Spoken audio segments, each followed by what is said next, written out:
Not only did he ascend quickly and not do a safety stop, but according to modern scuba training, you need to wait on the surface for at least an hour before going back down for another dive. To be honest, I'm beginning to wonder if their enlarged spleens give the Bajau people superhuman immunity to decompression sickness as well. Anyways, at the end of our 40-minute dive, it's glaringly obvious why they don't freedive anymore.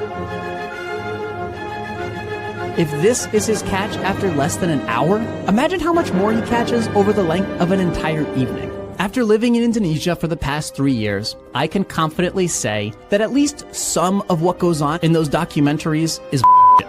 For instance, at the end of that Jago documentary I mentioned earlier, the Bajau diver spears a nice-sized midnight snapper and then proceeds to grill it on his little wooden boat all alone in the middle of the ocean. If there weren't cameras around, that would never happen. He'd most likely sell the fish, and if not, he'd at least bring it home to share with his family and cook it properly, with rice and their traditional spicy sauce called sambal. But I guess it's more idyllic to just sit on your boat, alone, grilling only one fish immediately after catching it. Which is fine if you're telling a fictional story, but in reality, that's a made-up ending to a story invented to pull at the heartstrings of idealistic Westerners like myself.